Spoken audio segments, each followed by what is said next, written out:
pretty quickly. 8 weeks today, Americans will be electing their next president. But the final weeks of the campaign are being held against a backdrop of violence and racial unrest that has now brought militia out onto America's streets. Hundreds of them from both right-wing and African-American groups, as you'll see in our report, and they are chilling scenes. The line between peaceful protest and open conflict could turn out to be a thin one, especially in those cities where the police choose to stay out of the way. This may look like the US Army is on the streets, but in fact these are militiamen with their own alarming agenda. We were witnesses to this extraordinary development, a major US city in the hands of self-confident and heavily armed militias, with police and civic leaders nowhere to be seen. It was a brazen show of strength, with an unmistakable message that there are new sheriffs in town. Rioting and burning and looting is not enough to answer that question. Angry Viking is a militia commander who told me he wants dialogue. And we're here just to protect the building. That's it. And we're here to do this. Meet and talk. You was gonna allow it to happen. But that dialogue quickly descended into furious arguments. Black Lives Matter activists, who have held a vigil here for 100 days, say the militias are a pure provocation. Tired, exhausted, worn out. What else do you want me to say? Do you think it will end up as a fight? Yes. People are going to die, bro. People are going to die. I don't know who's going to be.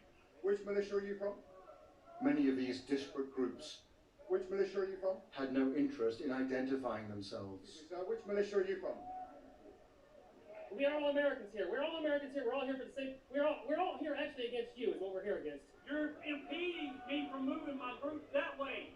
Right now, are you not? Yes, you are. I'm asking you what you're doing here on the streets of this city. Well, first off, you're not American. One of the most bizarre features here is this mosaic of different groups. We've got protesters, counter-protesters, we've got militias, we've got other armed groups who refuse to identify themselves. All of it is a recipe for confusion on the streets of Louisville and potentially for chaos. I'm not going to bring a knife to a gunfight, sir. And here's the danger. Americans are arming up. Nadia Ford, a grandmother, arrived here with multiple weapons to confront the white militia. We've tried peaceful for years upon years, and it has gotten us nowhere. They murder us for being peaceful.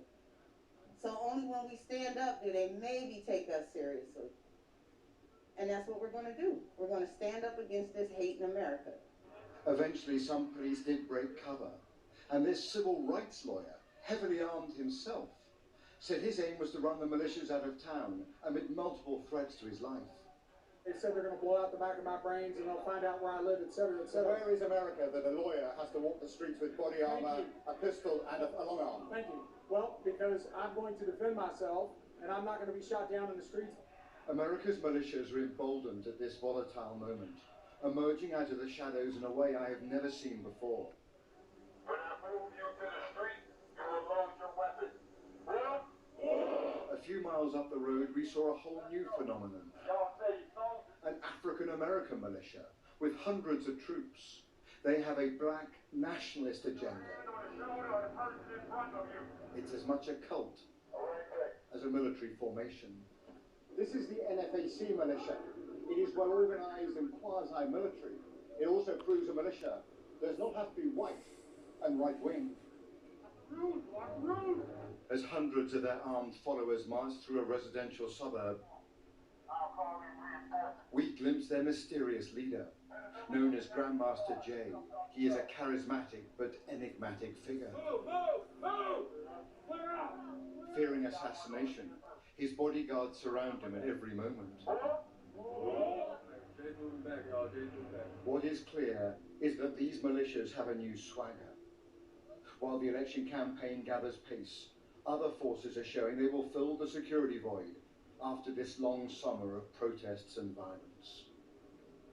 Robert Moore, News at 10, in Louisville, Kentucky.